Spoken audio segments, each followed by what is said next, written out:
Second development సొసైటీలో ఒక 13 సంవత్సరాలు పనిచేసిన తర్వాత బయటకు వచ్చి అరణ్య శాశ్వత వ్యవసాయ సంస్థను పెట్టి అది ఆంధ్రప్రదేశ్లో తెలంగాణ రాష్ట్రాల్లో ఉత్తర తెలంగాణ దక్షిణ తెలంగాణ నల్గొండ అటువైపు కూడా పనిచేస్తూ ఉన్నాను. అట్లానే ఆంధ్రప్రదేశ్లో కూడా కొంతమంది రైతులతో పనిచేస్తున్నాను. ముఖ్యంగా గిరిజన రైతులతోటి దళిత రైతులతో పనిచేస్తున్నాను. సో ముఖ్యంగా అంటే నేను రైతులతో పనిచేస్తున్నా ఇన్ ద సెన్స్ రైతు ఉత్పత్తిదారుల సంఘాలతో రైతులతో డైరెక్ట్గా పనిచేస్తాను. ముఖ్యంగా నేను ఒక రైతుని కూడా అంటే నా స్వీయ అనుభవం కూడా నేను చెప్పుకోవాల్సి వస్తుంది. ఎందుకంటే 1997 సంవత్సరం నుంచి ఈ రోజు వరకు నేను పర్మాకల్చర్ అనే ఒక పద్ధతిలో 11.5 ఎకరాల భూమిలో ఒక వ్యవసాయ క్షేత్రాన్ని ఏర్పాటు చేసి దాని ద్వారా నేను నేర్చుకున్న అంశాలు ఏవైతే ఉన్నాయో వాటిని మా చుట్టుపక్కల ఉన్న రైతులకి అట్లానే మన భారతదేశంలో ఉన్న చాలామంది ప్రకృతి పరంగా వ్యవసాయం చేసుకునే అనుకునే వాళ్ళందరికీ అట్లానే ప్రపంచ దేశాల వాళ్ళందరికీ కూడా అక్కడ 13 రోజుల శిక్షణ కార్యక్రమం ఏర్పాటు చేసి వాటికి ఈ పర్మాకల్చర్ మీద అవగాహన ఏర్పరిచి తర్వాత వాళ్ళు వెళ్ళిపోయిన తర్వాత వాళ్ళ జీవన విధానంలో ఎలాంటి మార్పులు చేసుకుంటారు అనేది వాళ్ళ వ్యక్తుల ఇష్టాల మీద ఆధారపడి ఉంటుంది. అట్లనే ఈరోజు నాకు మాట్లాడుతున్న అంశం ఏంటి అంటే విత్తనము ఒక సంపద. Seed is health, seed is wealth. Seed ఒక విత్తనం ఆరోగ్యం ఎట్లా అవుతుంది, ఒక విత్తనం సంపద ఎట్లా అవుతుంది అనేది ఒక ఆశ్చర్యంగా ఉండొచ్చు. కానీ ఆ విత్తనం ఒక విలువ, విత్తనం seed is a big power. So మనం అనుకుంటాం ఆ విత్తనం విలువ తెలిస్తే నిజంగా మనం చేసినప్పుడే దాని విలువ తెలుస్తుంది. సో నా దగ్గర విత్తనం నా ఫ్రెండ్ ఒక ఆమె ఉంది. అంటే పర్మాకల్చర్లోకి వచ్చిన తర్వాత ఆమె చాలా డబ్బులున్న మనిషి. ఆమె ఏమన్నదంటే నేను ఒక 15 లక్షలు పెట్టి ఒక డైమండ్ నెక్లెస్ కొనుక్కున్నప్పుడు కూడా లేని తృప్తి నా దగ్గర ఒక 100 రకాల విత్తనాలు ఉన్నప్పుడు నేను వేరే వాళ్ళకి ఇస్తున్నప్పుడు వచ్చే తృప్తి చాలా గొప్పగా ఉంది అని చెప్పింది. అంటే ఆ విత్తనము ఎంత పవర్ అనేది చూడండి. నిజంగా ఈరోజు మనమందరం మాట్లాడుతూ ఉన్నాం. ఏం మాట్లాడుతున్నాం? మనకి నాణ్యమైన విత్తనాలు లేదని ప్రభుత్వం మీద విత్తనాల కంపెనీల మీద పోరాడుతూ ఉన్నాం. అసలు విత్తనాలు ఎవరి సొత్తు అండి? విత్తనాలు అసలు మన దగ్గర నుంచి ఎట్లా వెళ్ళిపోయినాయి? ఎవరి దగ్గరికి వెళ్ళిపోయింది? ఒక 25-30 సంవత్సరాల కింద విత్తనాలు అంతా ఎవరి దగ్గర ఉన్నాయి? ఎవరి విత్తనం వాళ్ళ దగ్గరే ఉంది. అంటే ఒక్క విత్తనంతో దేశాన్ని రూల్ చేయొచ్చు ఇప్పుడు, ఒక్క విత్తనం. సో ఈరోజు ఆరోగ్యం పాడు చేయాలంటే ఆ విత్తనం చాలు, ఆరోగ్యం మెరుగుపరచాలంటే ఆ విత్తనం చాలు. సో మనకి అంత పవర్ఫుల్ అయిన విత్తనాన్ని మనము చేతులా జార విడుచుకొని మళ్ళా విత్తనం కోసం మనం తిరిగి పోరాడుతున్నామే, అది ఎంత అనిపిస్తుంది, బాధ అనిపిస్తుంది.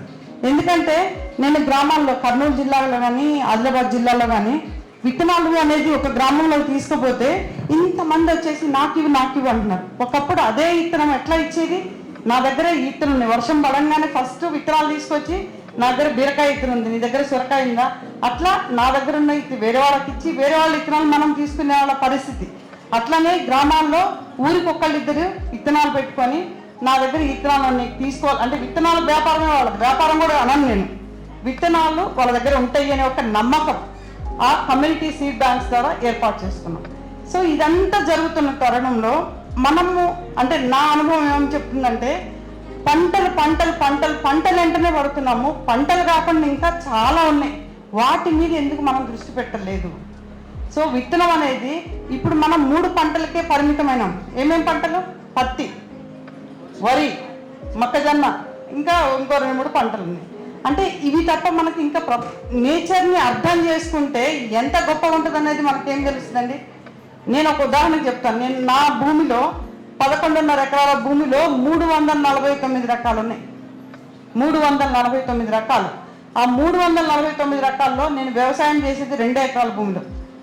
మిగతా 11.5 ఎకరాల్లో నేను వ్యవసాయం చేయను, ముట్టను, ఏం లేదు. ఇస్తూనే ఉంటుంది, తీసుకుంటూనే ఉంటాను. ఒక్క 2 ఎకరాల్లో మాత్రం వ్యవసాయం చేస్తాను. వ్యవసాయం దేనికి? నాకు కల్టివేటెడ్ ఇకో సిస్టమ్ అంటాం.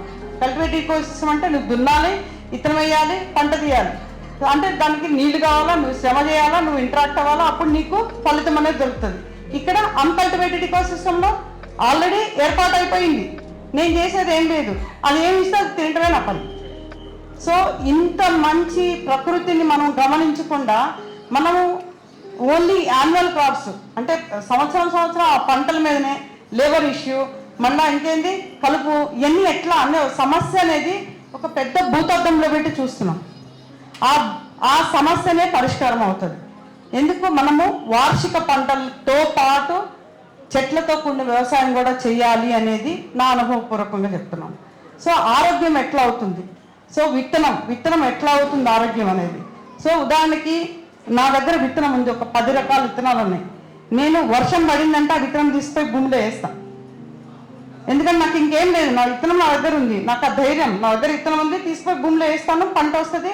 డెఫినెట్గా 10 వేస్తే 9 అయితే వస్తాయి, లేకుంటే 8 అయితే వస్తాయి, 2 అయితే పోతాయి. సో ఈ రకమైన వైవిధ్యత కావాలంటే విత్తనం కావాలి.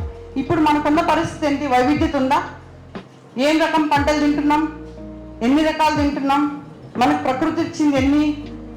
సో ఆ వైవిధ్యం ఏదైతే లేదో, భూమిలో రక్షణ కరువైంది, భూమిలో ఉన్న జీవంకి ఆహారం లేదు, బయట ఉన్న జీవాలకి ఆహారం లేదు అని చెప్పలేను, కొరత ఉంది.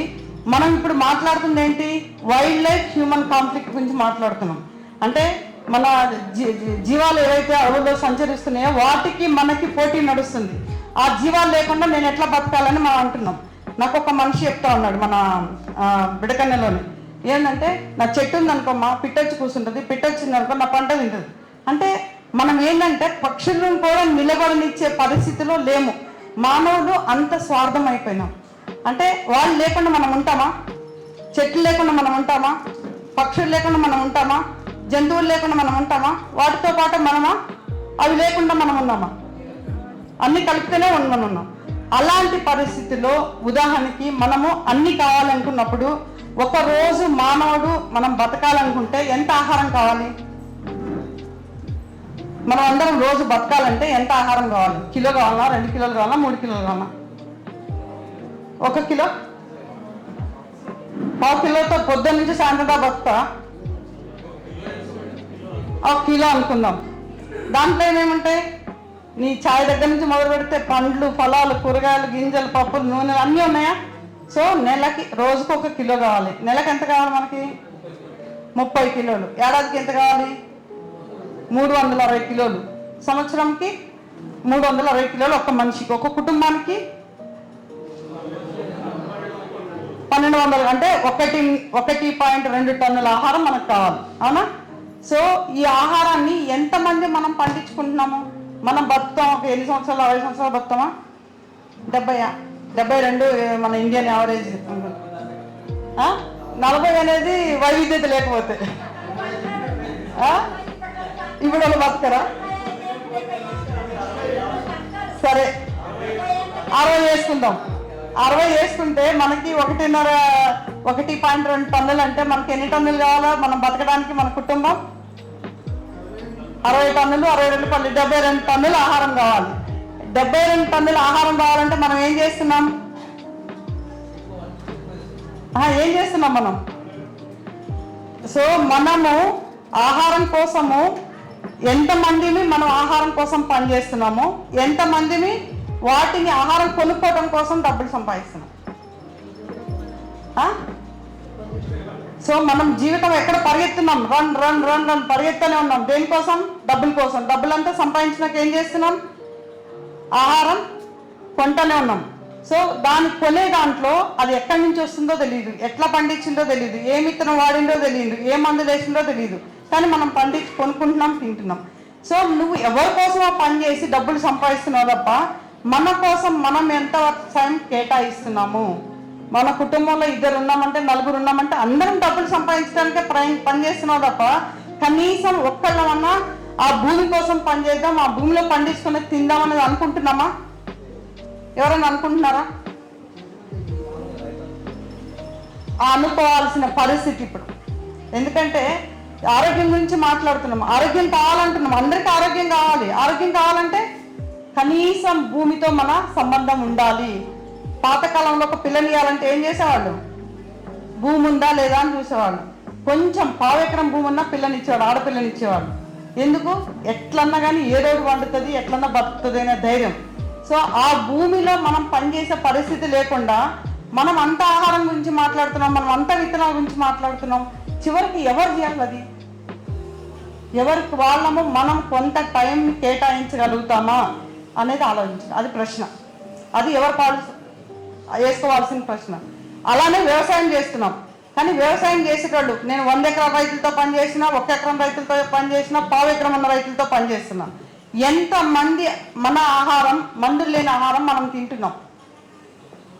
10%, 5%, 20%, 30%, ఎంత శాతం తింటున్నాం? నేను నాగార్జున సాగర్ ప్రాజెక్ట్ ఏరియాలో పనిచేసినప్పుడు అంత వరి రైతులు. సో ఒక్క బియ్యం తప్ప ఇంకేం రావు. వడ్లు అమ్ముకోవాలా, మిగతా అన్ని కొనుక్కోవాలి. అదే గుంటూరు జిల్లాలో రైతులతో పనిచేసినప్పుడు మిరపకాయలు అమ్ముకోవాలా, పత్తి అమ్ముకోవాలా, కొనుక్కొచ్చుకోవాలి. అట్లనే జహీరాబాద్ ప్రాంతంలో మెట్ట వ్యవసాయం ఉన్నా అక్కడ 10 రకాల పంటలు పండుతాయి. కనీసం సగం పంట వాళ్ళు ఆహారం కోసం పండించుకుంటారు. సో అట్లా మనం చూసుకున్నప్పుడు మన అవసరాలు తీరని వ్యవసాయం ఎందుకు? సో నువ్వు ఎవరి కోసమో పనిచేస్తున్నావు తప్ప నీ కోసం నువ్వు పని చేసుకోలేదా? కనీసం ఒక్కళ్ళు కుటుంబంలో ఒక్కళ్ళు మనం కేటాయించలేమా? భూమికి మనకు సంబంధం వద్దా? మన భవిష్యత్తు పర్మనెన్సీ అంటున్నాము, లాంగ్ టర్మ్ అంటున్నాము, సుస్థిరత అంటున్నాము. ఇవన్నిటికీ అర్థాలు ఏంటి? జీవం పుట్టాలా, చావాలా, పెరగాలి, మళ్ళీ అది కంటిన్యూ అవ్వాలి. పర్మనెన్సీ ఎప్పటికీ బతకాలి, రావాలి. జీవంతో కూడుకున్నది విత్తనం అనేది. విత్తనాన్ని, ఒక జీవాన్ని అమ్మేవాళ్ళు ఎవరు, కొనేటోళ్ళు ఎవరు? మనం విత్తనాన్ని వ్యాపారంగా చేస్తున్నాం. ఇవాళ రేపు మాన్సెంటా కంపెనీ వాళ్ళు రూల్ చేస్తున్నారు. ఓకేనా? న్యూజివీడ్ కంపెనీ వాళ్ళు, ఇంకో కంపెనీ వాళ్ళు, వాళ్ళందరూ అంటే ఒక రైతు మీద మనం ఇంతమంది బతుకుతున్నారే. ఆ విత్తనం అనే ఒక్క దాంతో వ్యాపారం చేసుకొని వెల్త్ క్రియేట్ చేసుకున్నారే. ఆ విత్తనం అనే ఒక్క విత్తనాన్ని మనం ఎందుకు సంపాదించుకోలేకపోతున్నాము? ఇది రియల్గా చాలా ఆలోచించాల్సిన విషయం. రైతులుగా ఎవరైతే పనిచేస్తున్నారో విత్తనాల గురించి రోడ్ల మీదకి పోవటం కాదు. మన విత్తనం మన దగ్గర ఎంతవరకు చూసుకుంటామో, ఎంతవరకు ఉంచుకోగలుగుతామో, ఎంతవరకు తెచ్చుకోగలుగుతామో, ఎంతవరకు కాపాడుకోగలుగుతామో, ఎన్ని ప్రశ్నలు. మనకి బోల్డ్ అంత టైము అన్నిటి మీద ఉంది, కానీ దీని మీద మనం టైం కేటాయించలేని పరిస్థితి. ఇవాళ రేపు రస్మమ్మ వాళ్ళు చెప్తున్నారు, ఒక గొర్రెను ఉంచుకోవాలి, ఒక బర్రెను ఉంచుకోవాలి, ఇవన్నీ చెప్తున్నారు. నిజంగా ఇప్పుడున్న పరిస్థితిలో బర్రె ఉందంటే, ఆవు ఉందంటే రేపు పొద్దున అమ్ముకుంటున్నారు. ఎందుకు అమ్ముకుంటున్నారు? నేను సినిమాకి పోవాలా, లేకుంటే కంపెనీకి పోవాలా, నెల నాకు ఉద్యోగం రావాలా, నెల నాకు 7,000, 8,000 జీతంలాగా వస్తే తప్ప నేను బతకలేను. ఎందుకంటే అట్లాంటి పరిస్థితులు. ఎందుకంటే ఒకటే పంట విధానము, 10 పంటలు అయితే వేసే పరిస్థితి లేదు, లేబర్ దొరికే పరిస్థితి లేదు. ప్రాక్టికల్గా ఉన్న కష్టాలు, ఆ కష్టాలను అధిగమించలేక ఇప్పుడు మనము ఒక జీవన విధానం ఏంటంటే సులభతరం చేసుకుందాము అని. అంటే ఇప్పుడు మనం పని చేయకపోయినా మనకి పీడిఎస్ ద్వారా బియ్యం వస్తుంది, ఆహారం దొరుకుతుంది. దొరకలేం లేదు, కడుపు నిండా ఆహారం దొరుకుతుంది. కానీ ఎలాంటి ఆహారం దొరుకుతుంది అనేది క్వశ్చన్ మార్క్. ఎలాంటి ఆహారం?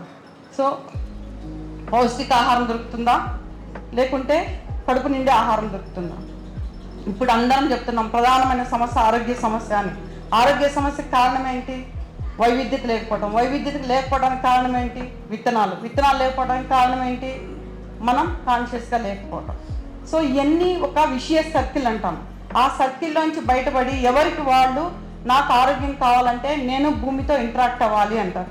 అంటే ఒక కల్టివేటెడ్ ఇకో సిస్టమ్ అంటారు. నాకేం కావాలి అనేది నేను పండించుకోవాలి, వాటితో ఇంటరాక్ట్ అయినప్పుడు నాకేం కావాలో అది ఇస్తుంది, నేనేం చేయాలో అది చేస్తాను. ఒక చెట్టు నీకు పండ్లు ఇవ్వాలంటే చెట్టు ఒట్టిగానే ఇస్తుంది. ఆ పండ్లు చెట్టుకి ఎరువు వేయాలా, నీళ్ళు పోయాలా, నీకు పండిస్తుంది. ఏం చేయకుండా అది చేయాలంటే నువ్వు జంగల్లో ఉండాలి. ఇప్పుడు మనం ఏం చేస్తున్నాము? కల్టివేటెడ్ ఇకో సిస్టంలోనే. అంటే వ్యవసాయం అనేది ఒక వ్యాపారం లాగా చూస్తున్నాం. ఏం చేస్తున్నాము? భూమిలో విత్తనాలు తెస్తున్నాం. ఎక్కడి నుంచి తెస్తున్నాం? షాప్లో విత్తనాలు తెస్తున్నాం. విత్తనాల తర్వాత ఎరువు, ట్రాక్టర్తో వ్యవసాయము, తర్వాత ఫంగిసైడ్స్, పెస్టిసైడ్స్, ఫెర్టిలైజర్స్, మెకనైజేషను అంతా అయిపోయింది. నువ్వు మనం చేసేది ఏముంది? మొత్తం మెకానిక్ అయిపోయింది. కొనుక్కొస్తున్నాం, భూమిని ఒక వస్తువులాగా వాడుకుంటున్నాము. వస్తువుని తీసుకొస్తున్నాం, భూమిలో పెడుతున్నాం, దాన్ని బయట తీస్తున్నాం, అమ్ముతున్నాం. అమ్మి మనకేం కావాలో మనం కొంటున్నాం. ఇది పర్మనెంట్గా కొనసాగదు, సుస్థిరంగా కొనసాగదు. ఇది next 10 years is a crucial time. Next 10 సంవత్సరాలు ఎవరైతే తిరుగు ముఖం బట్టి మన ఆహారం, మన ఆరోగ్యం, భూమి ఆరోగ్యం, అన్ని ఆరోగ్యాల గురించి ఆలోచిస్తామో అదే భవిష్యత్తు. ఒక మేబీ మనకు టన్నుల కొద్ది డబ్బులు ఉండొచ్చు. ఒకప్పుడు ఏం చూసేవాళ్ళం మనం? నాకు డబ్బులు ఉన్నాయి, నీకేమన్నా వస్తాయి అనే అది ఉండేది, ఒక ధీమా ఉండేది. కానీ ఇప్పుడు డబ్బులు ఉంటే కూడా ఆహారం లేదు, ఆరోగ్యం లేదు.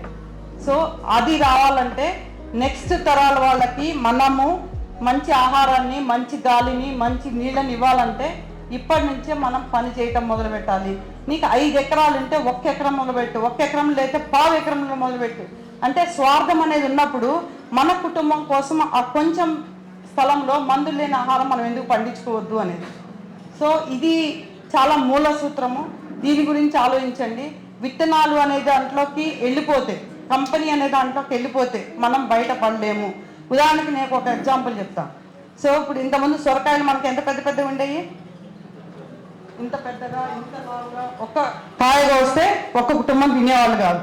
దాన్ని కట్ చేసుకొని 2 కుటుంబాలలో 3 కుటుంబాలలో తినేవాళ్ళు. ఇప్పుడు అదే విత్తనాన్ని ఏం చేస్తున్నారు, కరెక్ట్ 1 కిలో బ్యాగ్లో పట్టాలి. సో దానికి సంబంధించి ఏ కంపెనీ వాళ్ళు సైంటిస్ట్కి చెప్పినారు, వాళ్ళు కిలో సైజులో డెవలప్ చేసిండ్రు. దాన్ని ఏం చేశారు, రైతు ఉత్పత్తిదారు సంఘాల ద్వారా ఆ విత్తనాలు ఇచ్చారు. వాటిని ఉత్పత్తి చేస్తున్నాము. మళ్ళీ ఎవరికి ఇస్తున్నాము, సూపర్ మార్కెట్లోకి ఇస్తున్నాము. ఇచ్చి మనం అందరం ఏం చేస్తున్నాము, అదే తింటున్నాము. అంటే నువ్వు ఒక జెనెటికల్లీ మాడిఫైడ్, మన ఆరోగ్యాన్ని కంట్రోల్లో ఉంచుతుంది ఏంటిది, మన ఆరోగ్యాన్ని ఎవరు కంట్రోల్లో ఉంచుతున్నారు, విత్తనం. ఆ విత్తనం అనేది ఒకటి మన హెల్త్ని ఇంప్రూవ్ చేస్తుంది, హెల్త్ని ఆరోగ్యాన్ని డిగ్రేడ్ చేస్తుంది.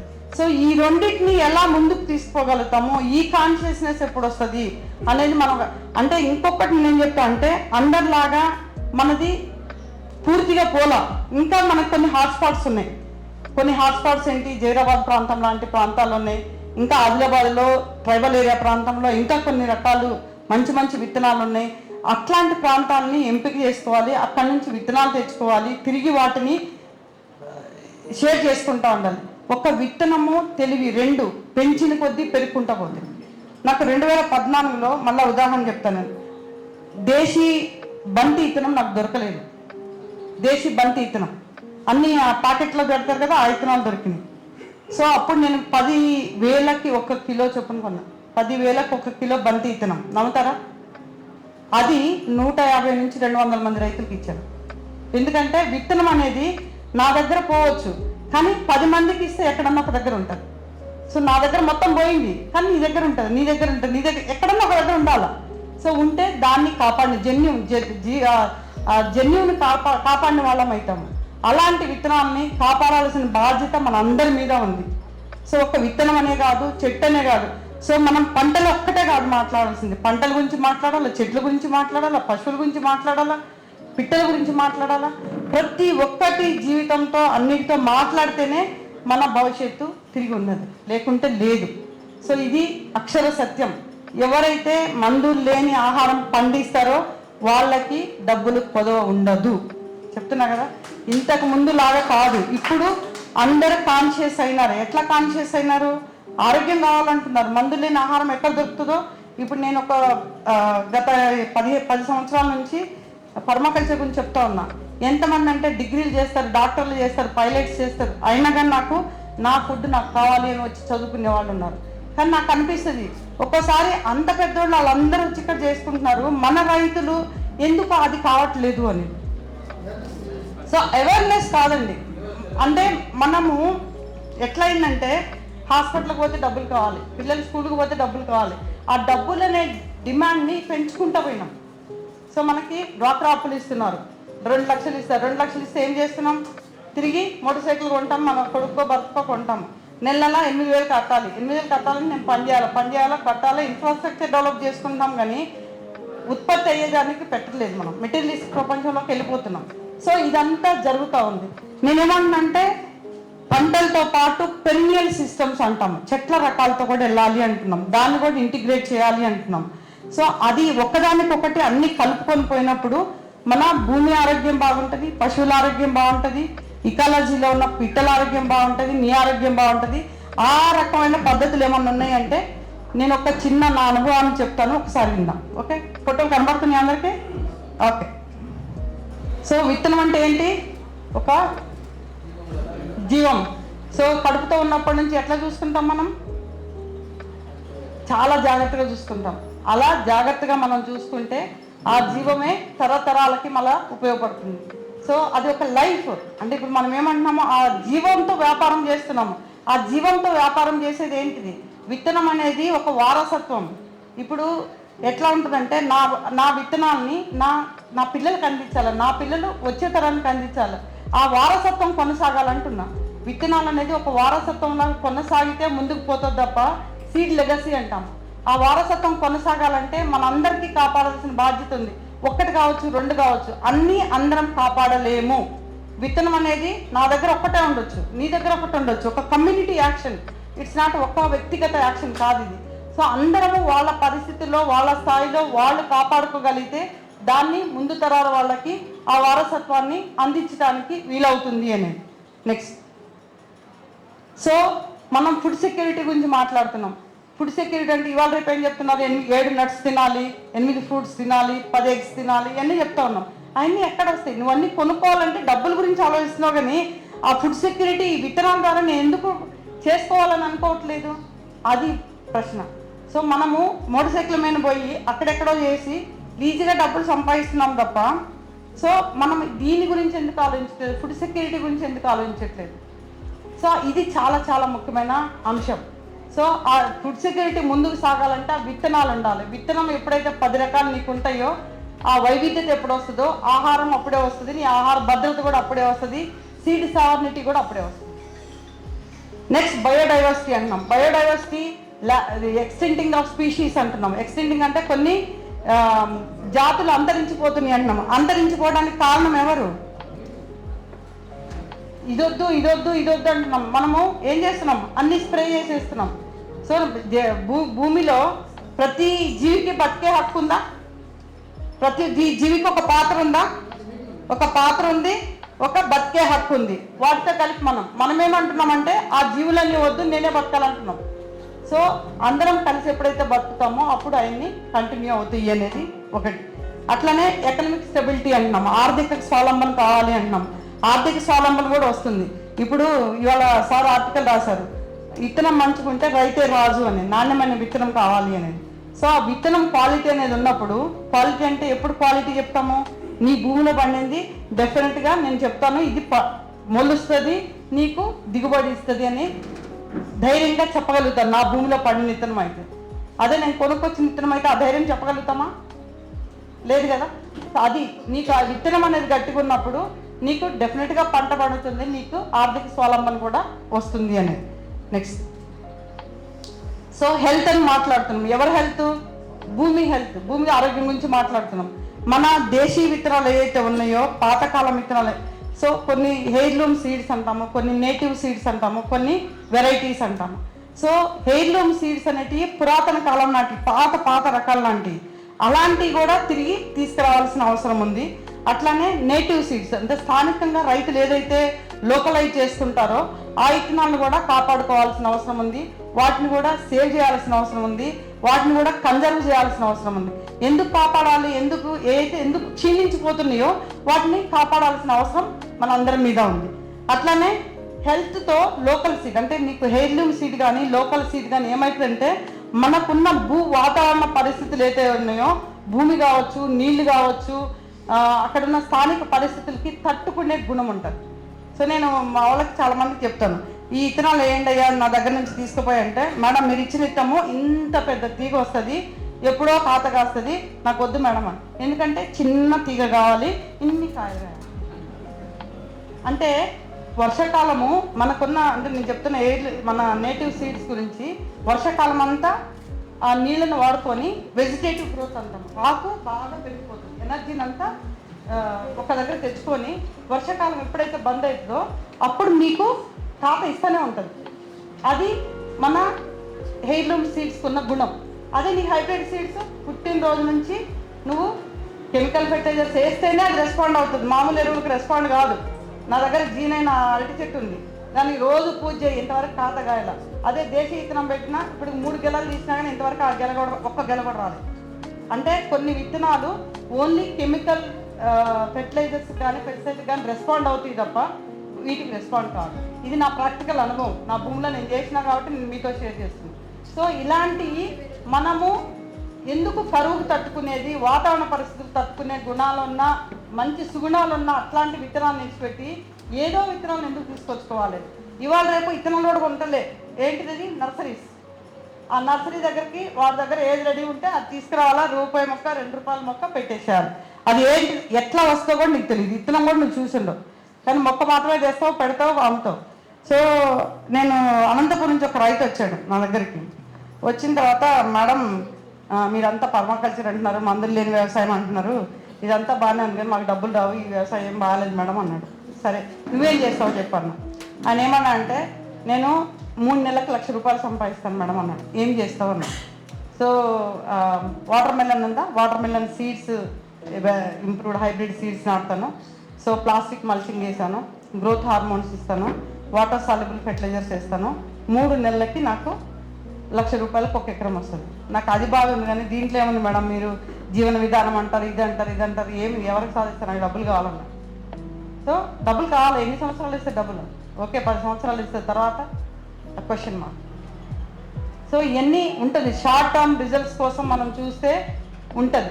మేబీ ఇమ్మీడియట్ ఇన్కమ్ డబ్బులు కనపడతాయి, తర్వాత మన ఆరోగ్యం. రేపు హాస్పిటల్లో అదే హాస్పిటల్లో ఇప్పుడు అంటున్నారు ఎవరు క్యాన్సర్ వస్తే అడ్మిట్ అయితే ఎన్ని లక్షలు పెట్టాలనేది ఆలోచించుకోవాలి మనం. సో ఆరోగ్యమా ఆహారమా ఏంటనేది మనం చూసుకోవాలి. నాకు ఆరోగ్యం ముఖ్యం అనుకుంటే నేను ఈ పద్ధతి పోతాను, నాకు డబ్బులే ముఖ్యం అనుకుంటే ఈ పద్ధతి పోతాను.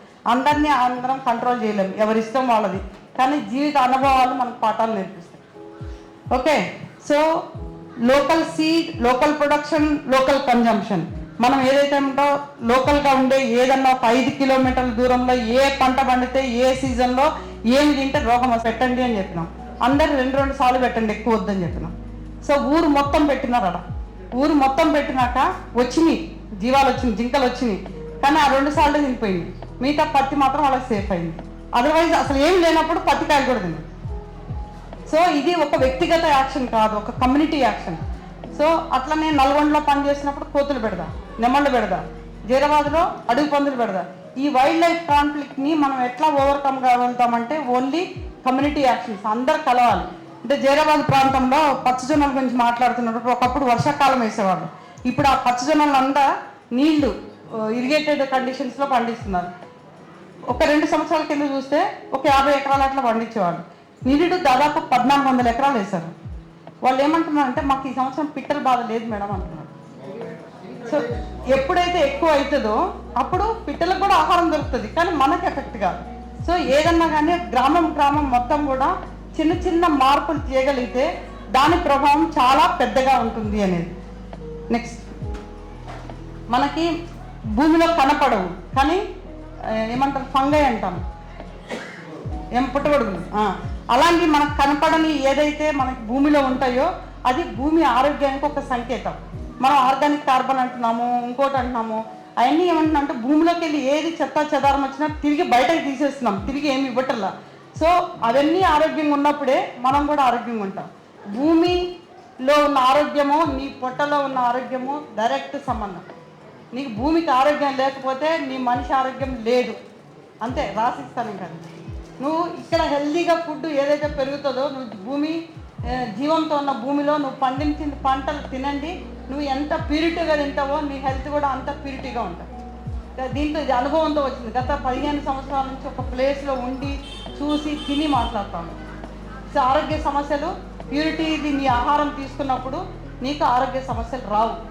అది కూడా 90% రావు. ఇంకా 10% మన ఆరోగ్యం నాకు బాగాలేకపోతుంది చెప్పలేము. సో నెక్స్ట్, విత్తనాలు. మనం ఇప్పుడు లక్ష్మమ్మ కూడా చెప్పింది, చాలా వైవిధ్యత, చాలా రకాలు ఉన్నాయి, చాలా రంగులు ఉన్నాయి. అన్నిట్లో అన్ని రకాల అన్ని రుచులు నిలిచిపెట్టి ఎందుకు ఒక్క రకం 2 రకాలకు పోతున్నాము? ఆ రుచులు వద్దా మనకి?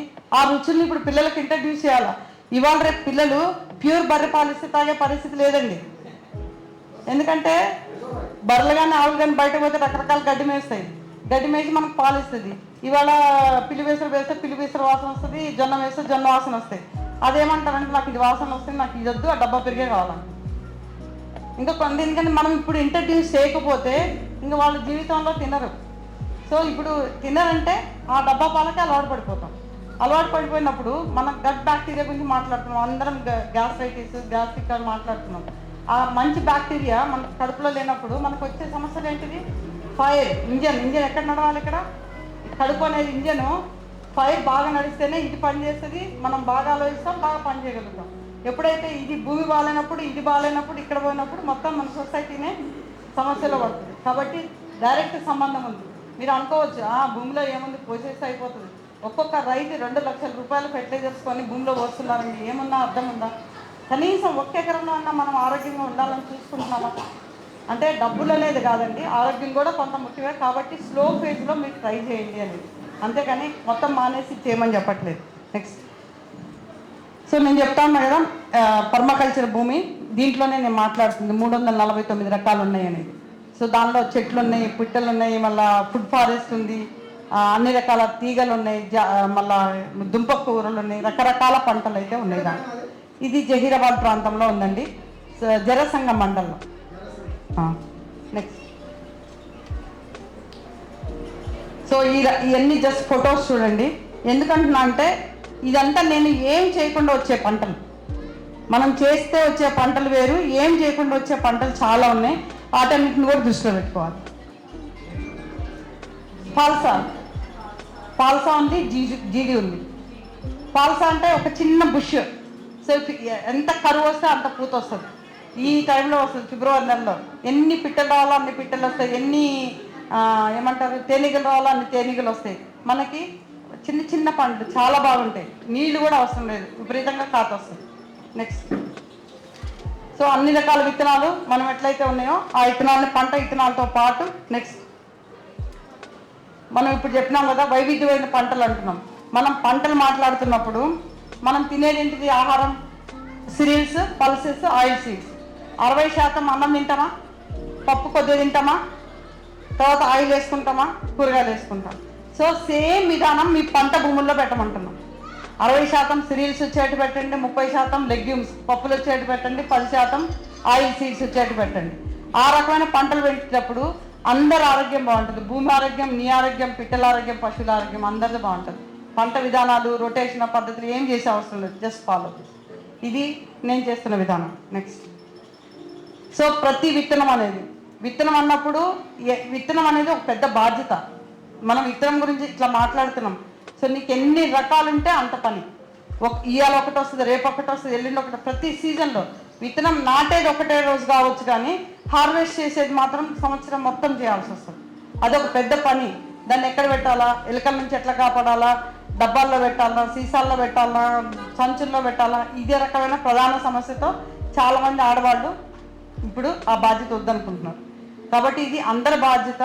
దానికి కావాల్సిన సౌకర్యాలు పాతకాలంలో దీన్ని పెట్టి పెట్టి గోడకేసి కొట్టేవాళ్ళు.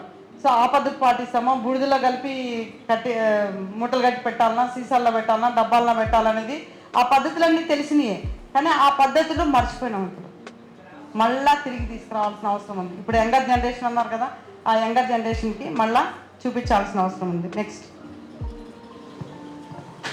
ఇప్పుడు ఇవాళ పంటలు కూడా ఏదున్నా మెకనైజర్ తప్ప చేత్తో కోసే పరిస్థితి లేదు. కోసినామంటే దానికి కూడా సరిపోదు, అంతేనా? ఇప్పుడున్న పరిస్థితుల వ్యవసాయం అంతేనా? నువ్వు నాణ్యం కావాలంటే చేత్తో కోయాలి. చేత్తో కోయాలన్నప్పుడు నీకు డబ్బులు ఎక్కువ పెట్టాలి. డబ్బులు ఎక్కువ పెట్టినప్పుడు ఆర్గానిక్ ఆహారం డబ్బులు ఎక్కువ అని మనం అంటాము. సో మరి ఇది పాటించాలనేది పెద్ద సమస్యలాగా ఉంది అందరికీ. సో మనకి తెలియని పంటలు కూడా చాలా ఉన్నాయి, రెసిలియంట్ అంటాం, కరువుకు వచ్చే పంటలు. సో ఇలాంటివి కొన్ని జమైకన్ రుజెల్లా అని గోంగూర కుటుంబమే, కానీ దాన్ని రకరకాలుగా మనం కన్జ్యూమ్ చేసుకోవచ్చు. నెక్స్ట్. ఒక చింత చెట్టు మనకి ఎంత ఆదాయం ఇస్తుంది? మరి ఒక్క చింత చెట్టు అన్న మనం నాటుతామా? దానికి మనం ఏమైనా నీళ్ళు పోసేది ఉందా? నీళ్ళు పోసి పెంచాలన్నా? పెంచే అవసరం లేదు కదా. ఖాళీ నువ్వు నేచర్ ఇస్తుంది, నువ్వు తీసుకోవాలా, కొట్టుకోవాలా, తినాలి, అదే కదా. అది కూడా చేయలేని పరిస్థితిలో ఉన్నాము. అంటే ఇప్పుడు ఎట్లా ఉందంటే నీకు డబ్బులు ఇచ్చి కొనుక్కోవడం చాలా ఈజీ, ఇవన్నీ చేసుకోవడం చాలా కష్టం ఇప్పుడున్న పరిస్థితి. సో డబ్బులు ఉన్నోళ్ళు కొనుక్కోండి, లేనివాళ్ళు చేసుకుంటారు. ఆరోగ్యం కావాలన్నా, ఆహారం కావాలన్నా, ఏం కావాలనేది మన నిర్ణయం. నెక్స్ట్. వీటికి నీళ్ళు పోయాలన్నా చెట్లకి? నేరేడు పండ్ల చెట్లకి నీళ్ళు పోయాలన్నా? పోసే అవసరం లేదు కదా. అవి ఎంత వస్తుంది? ఒక్క చెట్టు ఉంటే 50 మంది 100 మంది తినే పరిస్థితి, కానీ అది కూడా చేసుకునే పరిస్థితి లేదు. ఆ చెట్టు ఆ విత్తనం తీసుకుపోయి భూమిలో ఇట్లా వేస్తే చాలు, ఏం చేసే అవసరం లేదు. ఏమన్నా చేయాలన్నా?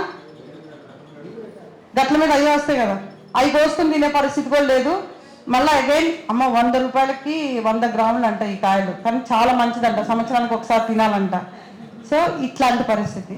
సో ఏది కావాలనేది మన చాయిస్. నెక్స్ట్, దాన్ని ఎట్లా తింటాము? నువ్వు పండ్లు తింటావా, జామ్ చేసుకుంటావా, జ్యూస్ చేసుకుంటావా, రకరకాలుగా నిలవబెట్టుకోవచ్చు. ఏమంటారంటే ప్రకృతిలో క్యాచ్ అండ్ స్టోర్ ఎనర్జీ అంటాం. ఇప్పుడు మామిడికాయలు వచ్చినప్పుడు ఏం చేస్తాం? మామిడి పండ్లు వచ్చినాయి ఎంతవరకు వీలైతే అంతవరకు తింటాం. మిగతాది ఏం చేస్తాం? పచ్చడి పెడతాం. మిగతాది ఏం చేస్తాం? ఒరుగు చేస్తాం. అన్ని దాచిపెట్టుకుంటాం. సో జీవితంలో మొత్తం జరిగేదంతా ఏంది? ఎప్పుడు ప్రకృతి ఏమిస్తే అది తీసుకోవాలి, మనం తినాలి, ఎండబెట్టుకోవాలి, నిలవబెట్టుకోవాలి, మళ్ళీ దాన్ని లేనప్పుడు తినాలి. అదే కదా మొత్తం జీవితం, మొత్తం అదే కదా. ఏ పంట వచ్చినప్పుడు కూడా అదే కదా. సో నేచర్లో అంత గొప్పదనం ఉంది, మనం అది చేసుకుంటా పోతే చాలు అనిపిస్తుంది.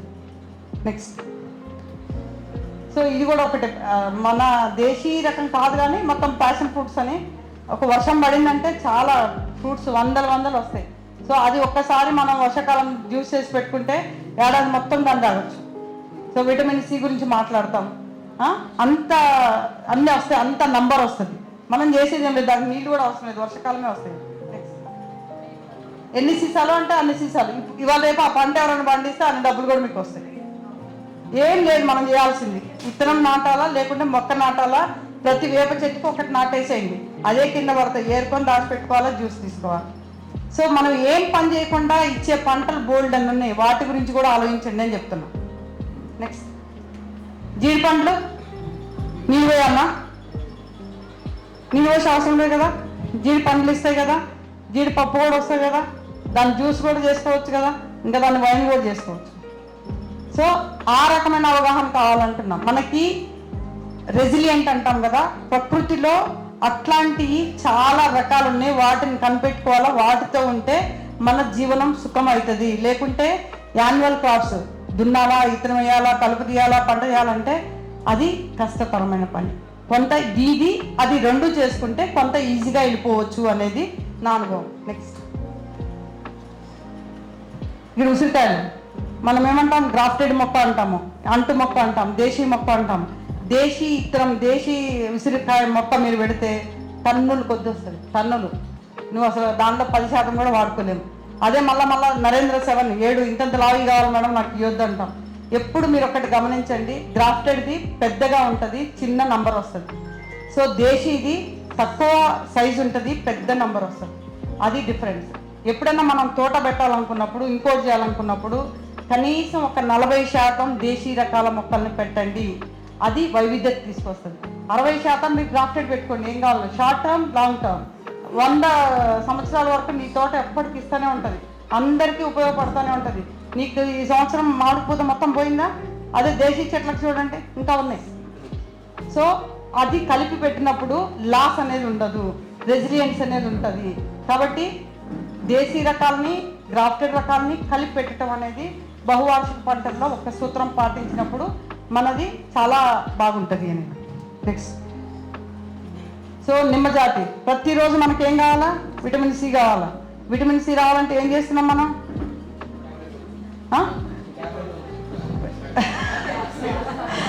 ఏదో కొనుక్కొని వేసుకుంటున్నాం. నిమ్మకాయ పచ్చడి, పాతకాలం పెరుగన్నం నిమ్మకాయ పచ్చడి తినేవాళ్ళం. ఇప్పుడు పెరుగన్నం లేదు, సద్దన్నం లేదు, నిమ్మకాయ పచ్చడి లేదు. ఇప్పుడు ఏం తినాలో మనం ఆలోచించుకోవాలి.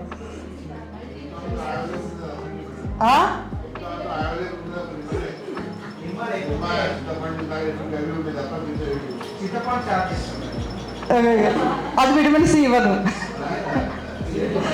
ఓకే, సో ఇట్లాంటి సీతాఫలకు మనం నెరవేర్చేది ఉందా, నిలువేసేది ఉందా? ఇప్పుడు సీతాఫలం తినేటోళ్ళు లేరు, అందరికీ షుగర్ అయినా తినేటోళ్ళు లేరు. సీతాఫలంలో 10 రకాలు ఉన్నాయి, దానికి నీళ్ళు పోసే అవసరం లేదు. వర్షం పడితే కాయ ఇట్లా విపరీతంగా వస్తుంది.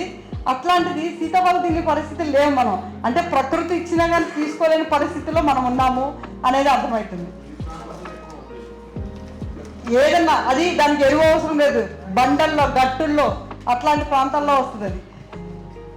ఇది ఒక్క చెట్టు ఉంటే ఎన్ని పండ్లు వస్తాయి? పనస చాలా వస్తాయి. అసలు ఒక కుటుంబం, నువ్వు ఆరోగ్యం గురించి మాట్లాడుతాం కదా, రోజు కూర లేకపోయినా నువ్వు ఒక పూట ఆహారం బంద్ చేయొచ్చు, నీకు 1-2 చెట్లు ఉంటే చాలు.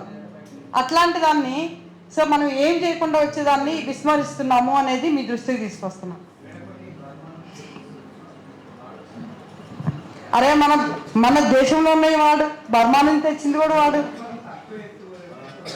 రెండండి, ఎప్పుడు దేశీ రకాలు లోకల్ విత్తనాలు పెద్దవి, ఓకే, పెద్ద చెట్లు అవుతాయి. గ్రాఫ్టెడ్ ఇవి, హైబ్రిడ్ ఇవి చిన్నగా అవుతాయి. ఏది గ్రాఫ్టెడ్ చేసినా, గ్రాఫ్టెడ్ది మీ పనస చూస్తే ఎక్కడ వస్తాయి పండ్లు తెలుసా? కింద వస్తాయి, వర్షం పడితే అటే. ఇది ఎంత మీదికి పోతుంది, దాని కొమ్మలు దాన్ని తిరిగి భూమికి వేస్తున్నాము, అదే ఎరువు సంపాదించుకుంటుంది, దాని ఆకు రాలుతుంది, దాని చిన్న కాయ, దాని ఇత్తనం ప్రతి ఒక్కటి తినేదే. మనం చేసేది ఏం లేదు. కోతుల బాధ కూడా లేదు దీనికి, కోతులు కూడా తినలేవు, కొడంగలు కూడా తినలేవు. ఇట్లాంటి రకాల గురించి కూడా ఆలోచించవచ్చు కదా అనేది. మళ్ళీ ఆరోగ్యం గురించి మాట్లాడతాం. మేడం నాకు స్ట్రెస్ చాలా అయిపోతుంది మేడం, ఏం చేయాలని. ఆ స్ట్రెస్కి బదులు రోజు నార్మల్ ఛాయ్ బదులు ఈ ఛాయ్ తాగింది, శంకుపుష్పి ఛాయ్ తాగింది, తగ్గిపోతుంది. శంకుపుష్పి దొరుకుతుంది కదా, బ్లూ కలర్ది, తీగ జాతి. ఒకసారి వేస్తే 10 సంవత్సరాలు అట్లనే ఉంటుంది, అదే ఇత్తనం రాలుతుంది, అదే మొక్క వస్తుంది, అదే పువ్వు ఇస్తుంది. అట్లాంటి మందులు మన దగ్గర నాలెడ్జ్, మన అవేర్నెస్ అంటున్నాం కదా, అది మన పిల్లలకి ఇవ్వాల్సిన అవసరం ఉంది. ఇవాళ రేపు కంప్యూటర్లు చూసి అలసిపోతున్నాము, మొబైల్స్ చూసి అలసిపోతున్నాము. ఇట్లాంటివి చాలా అవసరము. వీటితో ఎప్పుడైతే నేచర్లో ఉంటామో నీ కంప్యూటర్ అవసరం రాదు. ఎప్పుడైతే నేచర్కి దూరంగా ఉంటామో నీ కంప్యూటర్ కావాలా, నీ మొబైల్ కావాలి. నువ్వు నేచర్లో ఉన్నప్పుడు ఏం చేస్తావు? నేను ఇత్తనం పెట్టాను, ఆ మొక్క రావాలి, అది రావాలి, ఇది రావాలి, దాని మీద ఉంటుంది తప్ప దీని మీద ఉండదు. ఎప్పుడైతే నువ్వు ఇంట్లో ఖాళీ ఉంటావో అది. కాబట్టి దాని కంపారిజన్ కూడా చేసుకోండి. నెక్స్ట్, నేను ట్రైబల్ ఏరియాస్లో పనిచేస్తాను, ఆదిలాబాద్ నిర్మల్ జిల్లాలో. అక్కడ పనిచేసినప్పుడు 2007లో ఒక్క ప్రాంతంలో కూడా ఒక పండు ఖానాపూర్లో దొరకాలంటే అరటి పండు తప్ప ఇంకేవి దొరికే కాదు. యాపిల్స్, అరటి పండ్లు.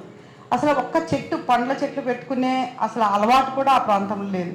మొదటిసారిగా 2007లో ట్రైబల్ ఏరియాలో మొక్క పెట్టినప్పుడు మొదట వాళ్ళు ఏం చేసినారంటే అసలు పట్టించుకునే వాళ్ళు కాదు. అదేదో పద్మమానసన సారు మొక్కలు పెట్టిండు, వాళ్ళ బాధ్యత చూసుకోవటం అన్నట్టుండేవాడు. ఎప్పుడైతే మామిడి పండ్లు చెట్లకు అయినాయో అసలు వాళ్ళు ఇల్లు పెట్టి అక్కడే కూర్చున్నారండి. అంటే ఇవన్నీ నేను ఎందుకు చెప్తున్నా అంటే అనుభవం రావాలి, అనుభవం వచ్చేదాకా వాటి మీద కనెక్ట్ అవ్వరు.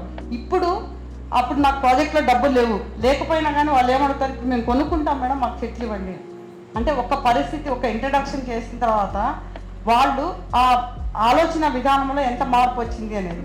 సో ఇప్పుడు 10 రకాల పండ్ల చెట్లు వేస్తున్నారండి, ఒక్క తీరు కాకుండా. నెక్స్ట్,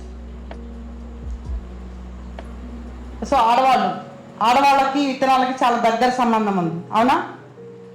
ఒప్పుకుంటారా, ఒప్పుకోరా? అది విత్తనాలు మనం దాచిపెడతాం ఎవరైనా మగవాళ్ళమే?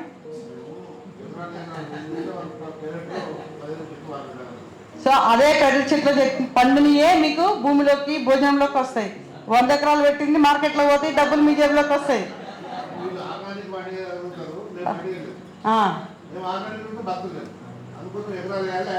హైబ్రిడ్ వేయాలా, డబ్బులు సంపాదించాలా, తర్వాత పోవాలంటే. ఓకే, అది బ్యాలెన్స్ చేసుకోండి అంటున్నా. నేనేమంటున్నా అంటే హైబ్రిడ్ వద్దంటలేదు, ఎక్స్ట్రీమ్. ఇప్పుడు ఏంటి, మనకి యూరియా ఇంట్రడ్యూస్ చేసినప్పుడు ఇది పని చేస్తుంది అని చెప్తున్నారు. సార్ ఇప్పుడు ఏం చేసినాము, అసలు మొత్తం అది బంద్ చేసి దానికే అలవాటు పడిపోయినాం, అది ఎక్స్ట్రీమ్. సో కాబట్టి మోతాదులో వాడుకుంటూ ఉంటే ఏదన్నా మంచిదే. నెక్స్ట్, ఆడవాళ్ళ బాధ్యత. ఎందుకంటే ఆడవాళ్ళకి పిల్లలను పెంచే శక్తి ఉంది కాబట్టి విత్తనాలను కాపాడే బాధ్యత కూడా ఉంటుంది. సో కాబట్టి ఆడవాళ్ళ పాత్రే చాలా అధికంగా ఉంటుంది విత్తనాలలో. ఎందుకంటే విత్తనం సంబంధం చెప్తారు తర్వాత, ఆ విత్తనాలకి మన ఆరోగ్యానికి ఎట్లాంటి సంబంధం ఉందని. నెక్స్ట్, సో కొన్ని రకాలు చెప్తా ఉన్నాను. ఇప్పుడు మిరపకాయలు ఇట్లాంటివి ఏవైతే ఉన్నాయో ఒక 4 సంవత్సరాలు 5 సంవత్సరాలు వచ్చే రకాలు చాలా ఉన్నాయి. నీకు ఇన్ని మిరపకాయలు వేస్తే ఎంత కారమో 3 మిరపకాయలు వేస్తే అంతే కారం ఉంటుంది. అట్లాంటి జాతుల్ని మనం ఎందుకు వాడుకోవద్దు. సో నీకు మిరపకాయ కావాలి, సో 4-5 చెట్లు ఉంటే కుటుంబం నడుస్తుంది. కనీసం 4 చెట్లు పెంచుకునే పరిస్థితి లేదా? బియ్యం కడిగిన నీళ్ళు దాంట్లో పోస్తే చెట్లు బతుకవా? సో అట్లాంటి పరిస్థితి, అది ఒక కుటుంబం మొత్తానికి సరిపోతుంది 4 చెట్లు. అలాంటి చెట్లకి అలాంటి రకాలు చాలా ఉన్నాయి నేచర్లో. అట్లాంటి వాటిని ఫైండ్ అవుట్ చేసుకొని మన బ్యాక్ యార్డ్లో కొంతలో కొంతన్నా మనం పండించుకోగలిగితే అది కూడా విత్తనమే, మళ్ళీ హైబ్రిడ్ కాదు, ఎక్కడి నుంచో తెచ్చింది కాదు. ఆ విత్తనం భూమిలో వేసుకోవడం ఒకటే 4 సంవత్సరాలు ఉంటుంది, 1 సంవత్సరం కాదు, 2 సంవత్సరాలు కాదు. నువ్వేం చేసే అవసరం లేదు, ఇంత పదనిస్తే చాలు, అంతే. నెక్స్ట్, నెక్స్ట్ విత్తనాలు ఆడవాళ్ళ బాధ్యత. వంకాయలు అందరూ హైబ్రిడ్ వాడుతున్నాం. అసలు వంకాయలు పిచ్చి పంట. ఎట్లా అంటే దేశీ రకాల విత్తనాలే వంకాయల్ని ఎట్లా పడేయి వచ్చేస్తుంది. అట్లాంటి ఒక వంకాయ చెట్టు దేశీ రకంలో అయితే 3 సంవత్సరాలు ఉంటుంది. 3 సంవత్సరాలు ఎండిపోదు, కాస్తూనే ఉంటుంది. పెద్ద పెద్దగా అయితే ఖాళీ ఆకులు దింపేయాలా, నీళ్ళు వస్తూనే ఉంటాయి. అట్లాంటి వాటిని మన దాంట్లో ఉన్నాయి, అది వాడదాము. హైబ్రిడ్ని కొన్నిట్లో అవాయిడ్ చేయొచ్చు అని. నెక్స్ట్ విత్తనాలు అంటే ఒక్క బీరకాయ అయితే ఎన్ని విత్తనాలు ఉంటాయి? 100-200 ఉంటాయి. ఆ 100-200 ఎన్ని ఇస్తాయి? ఒక్క చెట్టే 100 కాయలు ఇస్తుంది. ఆ 100 కాయల్లో 2 విత్తనాలు మనం పెట్టుకుంటే 200 విత్తనాలు ఒక 200 మందికి ఇవ్వచ్చు. ఆ విత్తనాలు కూడా మనం ఎందుకు కొనుక్కోవాలి అంటున్నాం. మన దగ్గర ఆ సీడ్ పవర్ అన్నాం కదా, ఆ పవర్ ఇప్పుడు మనం కంపెనీ వాళ్ళకి ఇవ్వబట్టి వాళ్ళు మిలీనియర్స్ అయిపోయినారు, మనం ఇక్కడే ఉన్నాం. నెక్స్ట్ అంటే అన్నిట్లో కూరగాయల్లో కూడా దేశీ రకాలు, తీగ, మన జాతి, మన లోకల్, దాంట్లో రకరకాలు ఉన్నాయి. దేశీ రకాల్లోనే రకరకాల టేస్ట్, పొడుగుది, పొట్టిది, నల్లది, తెల్లది, ఇన్ని రకాలు ఉన్నాయి. ఇన్ని రకాలు మనం ఎందుకు వాడుకోవద్దు? ఒకటే రకం ఎందుకు వాడాలి? ఇంత ఉంటే చాలు మేడం, నాకు చిక్కుడుకాయలు వస్తుంది, సగం పురిగే పోతుంది. వీటికి కాలు చలికాలంలో వస్తుంది, పురుగు రాదు, పెయిన్ వస్తే బూడి జల్లితే పోతుంది. నెక్స్ట్ అన్నీ టమాటాలు కావచ్చు, మునక్కాయలు కావచ్చు, బీన్స్ కావచ్చు, ఇన్నోవేషనే ఇంపార్టెంట్. మనం కనిపెట్టుకోవడము, మనం దాచిపెట్టుకోవడమే ముఖ్యం. అన్ని రకాలు అయితే ఉన్నాయి, ఇన్ని రకాలు ఉన్నాయి. ఆ ఇన్ని రకాల్లో నాకేం కావాలో నేను చూస్ చేసుకోవాలి. మన హోటల్కి పోయినాక ఎన్ని ఉంటాయి? ఇన్ని రకాలు ఉంటాయి మెనూలో. మనకేం కావాలో మనం చూస్ చేసుకోవాలి. అట్లనే ఇక్కడ కూడా రకాలు చాలా ఉన్నాయి, మనకేం కావాలో మనం చూస్ చేసుకోవాలి. నెక్స్ట్ టమాటాలు, దోసకాయలు. నెక్స్ట్ ఇన్ని రకాలు ఉన్నాయి టమాటాలు. మనం ఏమంటామో, నాకు ఇంత లావు టమాటా కావాలి సార్ అంటాం. ఇంత లావు టమాటాను వర్షాకాలంలో పెడితే పురుగు రాగానే, వర్షం నీళ్ళు పడంగానే ఏమొస్తుంది? పురుగు వస్తుంది. మేడం వర్షాకాలం టమాటాలు కావు అంటాం. అదే చెర్రీ టమాటా పెట్టి వర్షాకాలం 10 కాయలు గుత్తులుగా వస్తుంది. 1-2 పురుగు వచ్చినా కానీ మిగతా 8 నీకు వస్తాయి. అట్లాంటివి ఎందుకు ఆలోచించాము? దాన్ని వైజ్గా మనం ఆలోచించుకోవాలి. అట్లాంటి వాటిని మనము ఎంకరేజ్ చేసుకొని వాడుకోవాలి. నెక్స్ట్ ఇవి పందులు తింటాయా? భూమిలో లోపల నిండిపోతాయి, బయట కనపడవు. క్యారెట్ ఉంది, అన్నీ ఉన్నాయి. సో సాధ్యమైనంత వరకు అన్ని లేయర్స్ అంటున్నాం కదా, భూమి లోపల, భూమి మీద తీగ, అన్ని చెట్లకు అన్ని రకాలుగా మనం వాడుకుంటేనే మనం ఉపయోగపడతాం. మల్టీ లేయర్, 1 లేయర్ కాదు, 2 లేయర్ కాదు, నువ్వు 5 లేయర్లు కూడా కాదు. నేచర్ చూస్తే నీకు 100 లేయర్లు ఉన్నాయి. అది నువ్వు గమనించుకోవాలి. అబ్జర్వ్, ఇందాక ఎవరు చెప్తా ఉన్నారు కదా సార్, గమనించాలి. గమనించడం అనేది చాలా ముఖ్యం. నువ్వు గమనిస్తే 100 రకాలు ఉన్నాయి, 1 రకం కాదు, 2 రకాలు కాదు. ఆ 100 రకాలని నువ్వు ఎట్లా నీ ఫామ్లోకి తీసుకొస్తావు అనేది నీ ఇష్టం.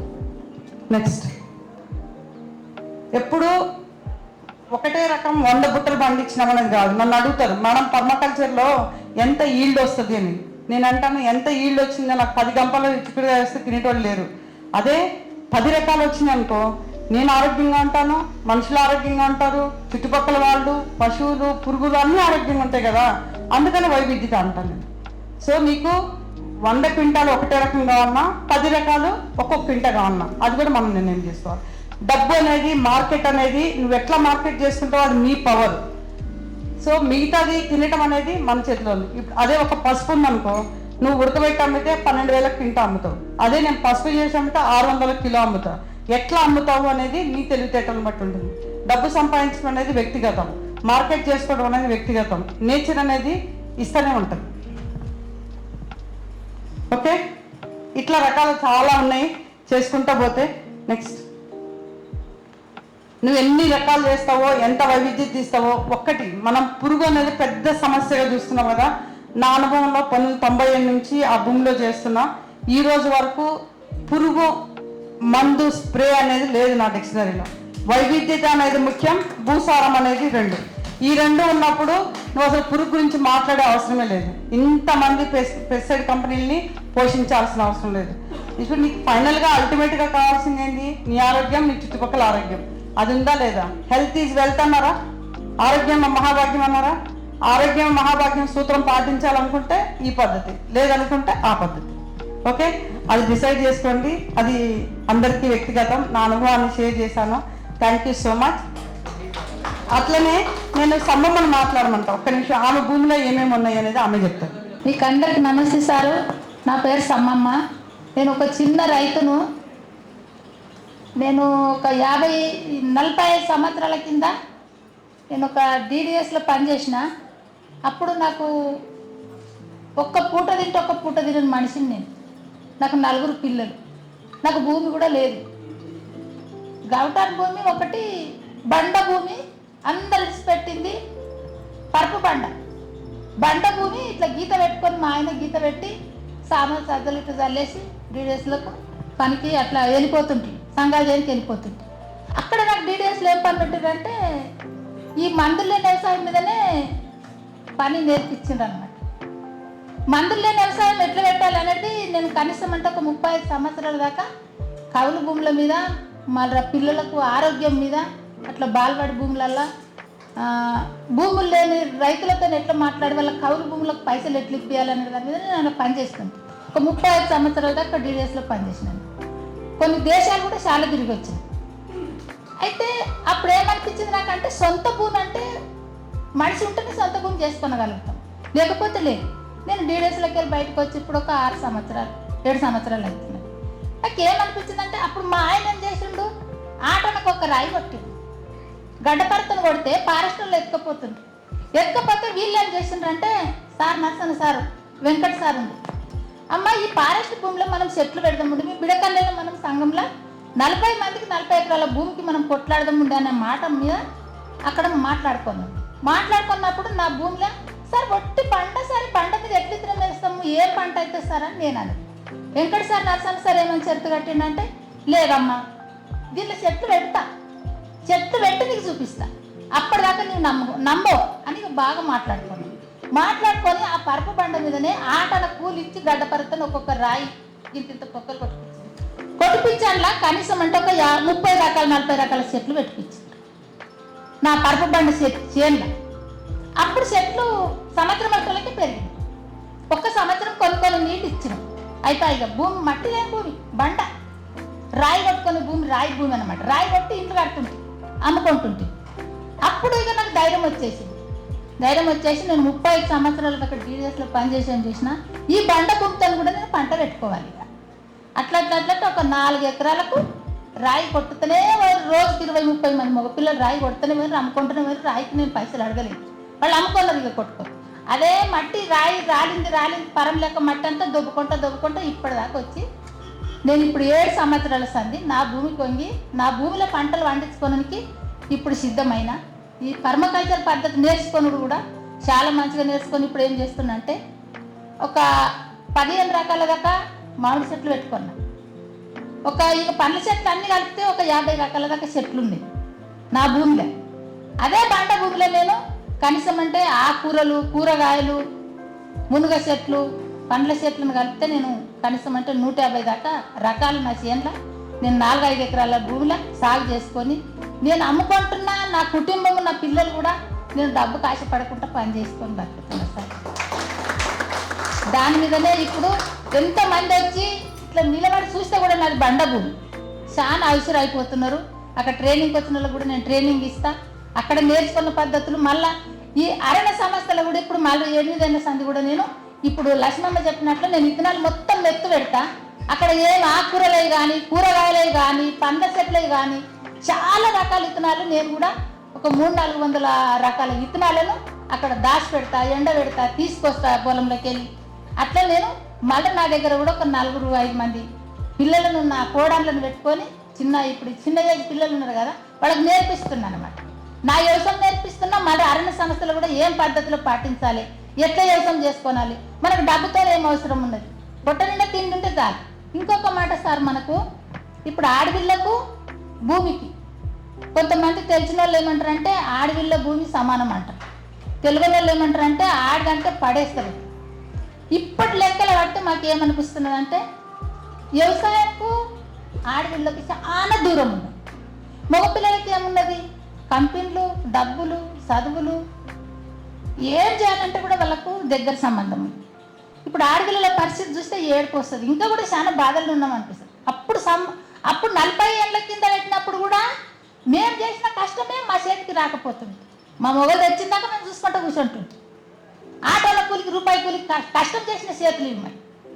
అప్పుడు మాకు రోగం రాలేదు, నొప్పి రాలేదు. ఇప్పటిదాకా కూడా కట్టుకున్నాం. ఇంకా ఇప్పుడు పరిస్థితి చూస్తే ఏమనిపిస్తుంది అంటే ఒక సెల్ ఫోన్, ఒక బండి, సైకిల్ మోటార్స్ ఇవ్వాలంటే ఇక ఒక టీవీ కొత్తిమీకి ఇంటికి వస్తే ఇంకా తాగు అంటే మగపిల్లగాని కష్టం ఎక్కడ పోతున్నదని అడిగే హక్కు కూడా మాకు లేదు. ఈ టైం ఇప్పటి పిల్లలకి విన్న మాకు చాలా ఘోరం అనిపిస్తున్నది. మంచితనం వచ్చింది, రాలేదంటలేదు. ఆడపిల్లలకు కూడా హక్కు కావాలన్నప్పుడు ఏంటి మీద హక్కు కావాలి? తిండి మీద కావాలి కదా, భూమి మీద కావాలి కదా, వ్యవసాయం మీద కావాలి కదా, ఇతనం మీద కావాలి కదా. అవి లేవు. భూమి పిల్లలకు పిల్లలు ఇచ్చే పరిస్థితులు లేవు. ఏమైనా కంపెనీలో కొలువు చేస్తున్నారంటే పిల్లని ఇస్తామంటారు. అంటే మనం ఇప్పుడు ఏం చేద్దామండి? నేను ఏం అడుగుతా వాళ్ళకంటే మనం కన్నడికి కూడా ఈ టైంలో ఇప్పుడు పిల్లలు కానీ కూడా వాళ్ళకు దమ్ము లేదు. ఓకే కాదు, వాళ్ళకి హక్కు లేదు. కన్నడికి కూడా హక్కు లేదు, వాళ్ళకి పిల్లలకు కూడా హక్కు లేదు. ఎవరో వండించింది, ఎవరో యామూరులో వండిందో తెచ్చుకొని వండుకున్నది. వంట వండేటోళ్ళు ఒక్కరు, పంట వండించేటోళ్ళు ఒక్కరు, తినేటోళ్ళు ఒక్కరు. అంటే ఎంత దూరం, తిండికి ఎంత దూరం అయినా ఒక్కసారి ఆలోచించండి. మనం తిండికి దూరమైన భూతాలకు కూడా ఎక్కడెక్కడ మరణం చేస్తున్నాం. మనం డీడీఎస్లు ఉన్నప్పుడు కొన్ని దేశాలు పోయినప్పుడు కూడా అనిపించింది. ఒక దేశంలో అయితే మొత్తం భూమి కాలిపోయి మొత్తం లబ్బర్ గారి చెట్లు పెట్టిండ్రు. అక్కడ భూమి విడిచిపెట్టి వెళ్ళిపోయింది. వాళ్ళు గట్టి కూడా మరొక వచ్చింది ఆ భూమిలో. అంత పరిస్థితి అయిపోయింది. మన దేశం మంచిది, మన దేశంలో అన్ని రకాల పంటలు ఉన్నాయి, అన్ని రకాల మనుషులం ఉన్నాం. అంటే ఒకప్పుడు చదువు లేకపోవచ్చు, డబ్బు లేకపోవచ్చు, ఇప్పుడు అన్ని మంచిగా అయినాక మనం చేసే పని ఏమున్నదంటే మన పిల్లలకు మన తెలివిని మనం అందిస్తే, మీరు బుక్కులో రాపిస్తారో, టీచర్లకు చెప్పి రాపిస్తారో, చదువులల్లో గవర్నమెంట్ స్కూళ్ళలో పెడతారో చదివిపియండి. వ్యవసాయం గురించి చదవాలి, వ్యవసాయం గురించి టీచర్లు కావాలి, తిండి గురించి టీచర్లు కావాలి. ఏం చదువుతున్నారు? ₹1,00,000 నెలకు కట్టిందన్న కానీ తల్లిదండ్రుల పేరు కూడా రాయకొచ్చిన పిల్లలు బట్టల సోకి, పుస్తకాల సోకి, మన బండ్లలో పోకడ సోకి, తాడాలు విడిచిపెట్టచ్చు. వాళ్ళు ఇంకా 10 ఏళ్ళు అయితే కూడా 10 అక్షరాల చదువులు కూడా రాకొచ్చినాయి. దయచేసి ఏమనుకోనుకోండి, మీకు వచ్చిన చదువు కూడా మీ పిల్లలకు రాకొచ్చింది. మోసం నడిచింది, టీచర్లకు మోసం నడిచింది, డాక్టర్లకు మోసం నడిచింది, చెరుపొందకు మోసం నడిచింది. ఇంకొకటి, ఎప్పుడన్నా కరెంటు లేని మనుషులం ఎక్కడన్నా నిలబడుతున్నామా? పెయ్యంతా కరెంటే కదా.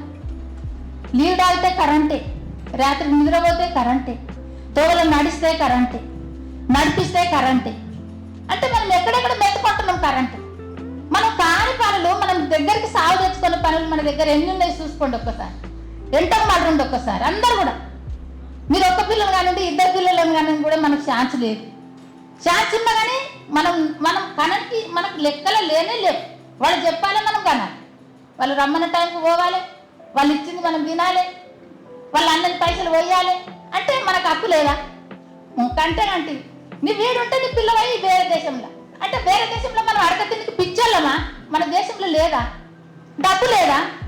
వాళ్ళకి డబ్బు ఉన్నది, మనతో తిండి ఉన్నది. మన పిల్లలకు మన తిండి నేర్పి చదువుతో మీరు నేర్పినప్పుడు మన తిండికి వాళ్ళు డబ్బు తీసుకొని రాని వాపస్ వేరే దేశం పోదు. నా మాట ఇదేమనుకోనుకోండి. మీకు అందరికీ నమస్తే. మీరందరూ కలిసి పెద్దోళ్ళు, డబ్బున్నోళ్ళు, మస్తున్నోళ్ళు ఉన్నారు. ఈ రోజులల్లా ఎసటి బండ మీద కూడా పంట వండేందుకు మనం సిద్ధం నేర్చుకుందాముండి, మన పిల్లలకు నేర్పుదాముండి, మన పిల్లలకు తిండి కలిగిస్తాముండి. ఇది మొదటి అక్షరమే చదువు నేర్పండి మన పిల్లలకు. మీరేం తిప్పలు పడతారు కానీ చదువుకోనట్లు మాత్రం ఇది రావాలి. ఇది వచ్చేదాకా మన పిల్లలకు అర్థం కాదు. ఏం తింటున్నారో మన పిల్లలకు అర్థం కాదు. వాళ్ళ చేత వాళ్ళకి దీన్ని కూడా ఛాన్స్ ఇవ్వకొచ్చినాం. మనం చాలా మోర్కులం అనిపిస్తుంది. మన పిల్లల్ని పాడు చేసుకుంటున్నాం. మీరు ఎంత డబ్బు సంపాదిస్తున్నారు నా కొడుకు అనుకుంటుండొచ్చు, బయట దేశంలో కొలువు కలిగిస్తుంది అనుకుంటుండొచ్చు. అని కాదు. అది నీ 2 ఎకరాల పొలం కలిగించి, నీ 2 ఎకరాల పొలంలో ఉన్న నువ్వు ఏ రేటుకి పుణ్యం చేస్తావు? ఒక సీమకు తిండి పెట్టాలంటే నువ్వు ₹1000 పెట్టి కొని వేస్తావా తల్లి? వేస్తావా తండ్రి? సీమలకు వెయ్యము. నీ చేతులతో ఒక చెట్టు పెట్టినావంటే లక్షల జీవజంతు బతుకుతుంది. నీ పిల్లలకు దివెన అర్పిస్తుంది, నీకు దివెన అర్పిస్తుంది. నీకు చెప్పనసంటే పుణ్యం ఉన్నది. భూతాలు ఎంత పుణ్యం ఇస్తుంది. చెట్టుతో మనకు మాట్లాడుతుంది, ఒక జీవజంతు కూడా మనకు మాట్లాడుతుంది. మనకు అర్థం కాదు. అది చదవాలి, దాన్ని చదవాలి. మన ఒక్కరి గురించి చదువుకొని, మన జీవితం గురించి చదువుకొని లాస్ట్కి వస్తే మనము 20 ఏళ్ళు బతకనికి ఛాన్స్ లేనట్లు పరిస్థితి చేసుకున్నాము. మీకు అందరికి నమస్తే. ఇంకేమన్నా ఉంటే రేపటిదాకా మాట్లాడుకుందాము. నమస్తే.